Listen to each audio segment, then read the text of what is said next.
With very little more in campaign funds than what was available in the Secretary of State's race, Uncle Warren worked throughout his entire time in office to increase his statewide name. As he had once before, Warren pushed his fresh ideas, fresh faces, fresh attitudes, and fresh dreams approach as he traveled to rural areas throughout the state to garner support. Delton Houchins was his campaign chairman. He had a committee in every county. That committee would do all the work in that county, hopefully, that could be done for Warren Hearnes, and they would arrange things for him to come to. In those days, it was, you go to the Rotary Club, the Lions Club, you know, you go to churches, you go to plants and shake hands and talk to people. And you make contacts with people in communities. And I think that was probably the critical key, because they had somebody in almost every county that they could talk to and say, how are we doing down there?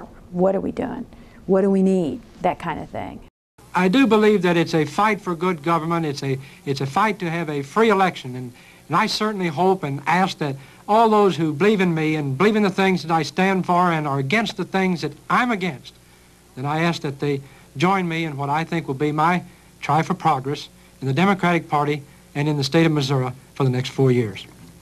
He would come at you with that slight limp, that big smile, that handshake, and the next thing you knew, you wanted to talk to the guy, and you wanted to find out more about what he was about. Hillary would have come off a little bit stiff, and Warren would have come off as one of the people.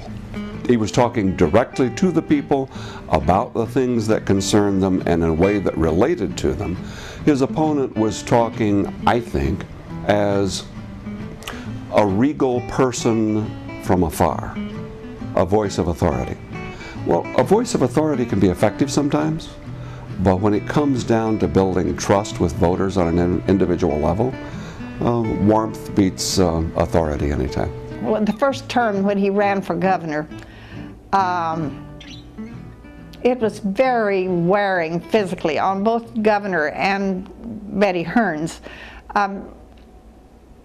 In most cases, they drove everywhere they were going. It kind of felt like sometimes there were two of us against the world, but that wasn't right. Mississippi County, the people in this county couldn't have been better.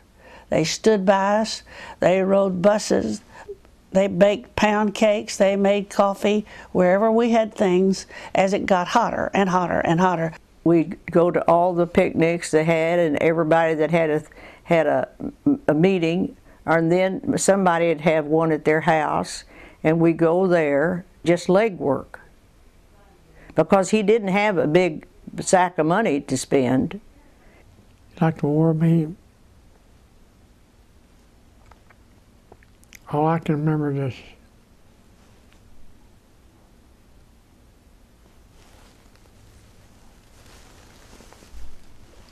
and they have one door, then another door, then another door. The hard work paid off, especially in St. Louis and St. Louis County, where a special group of supporters rallied for support. We formed a group, there were about 10 of us, who just spread out over the county, and once we started in October of '63 at a kickoff dinner, there was no township to which we didn't attend a meeting between the 10 of us. We'd spread out and made a talk for him and let people know, who he was and he was running, and but we had a continued presence, which his opponent didn't.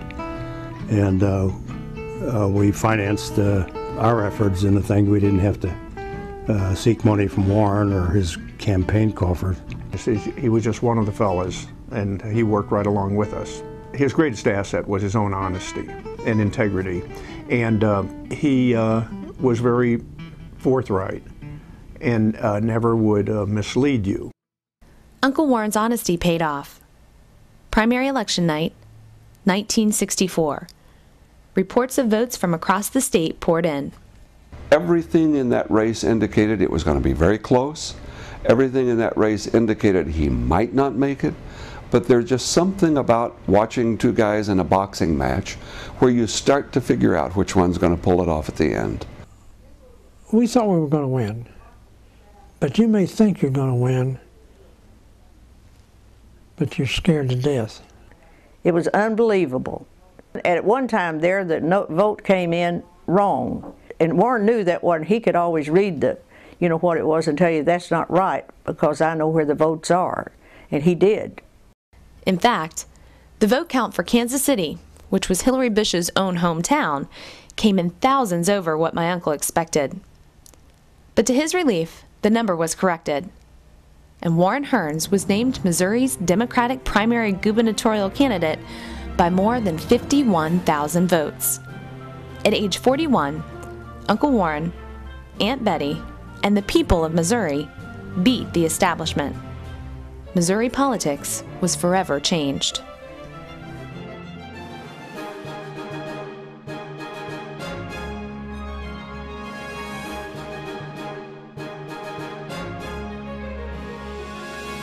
At that time, there was virtually no Republican Party presence in Missouri, so it was assumed that the winner of the Democratic primary would take over the office of governor.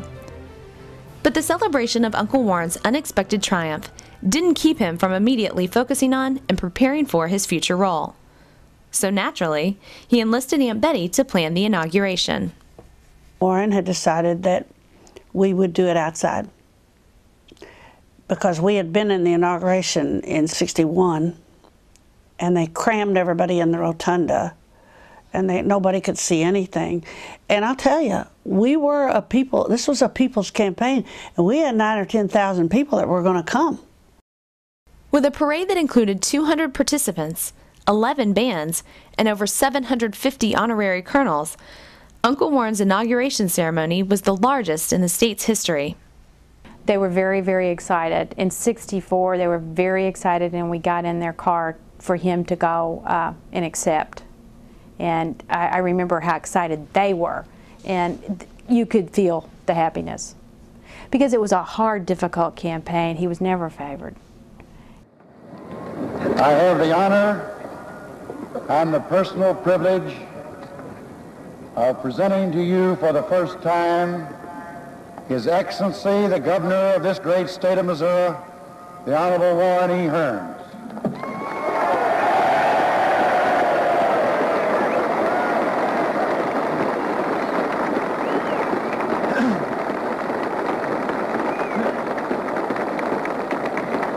Thank you very much. Prior to this day, I have 10 times had the honor to take and subscribe an oath and thus to serve my country and my state. Today I have again raised my right hand, this time to take the oath as Chief Executive of what I know to be the best state in our nation.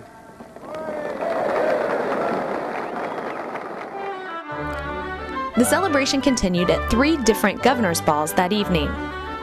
We couldn't handle the crowds anywhere. We had the big one at the Capitol, which had the Grand March, and then we had one at the Hotel Governor for others, and then we had one out at the Ramada, which was used to raise money for the Democratic Party. We'd seen a lot of people pushed around a lot in a lot of inaugurations, and we wanted to have places for people to go. It was a great day, and it was a great reward for a lot of people to have been invited the first time in their lives to a governor's ball, you know. And these were the people I was talking about, the people out in the neighborhoods who worked for him, you know. The celebration was not to be forgotten, but the work had just begun.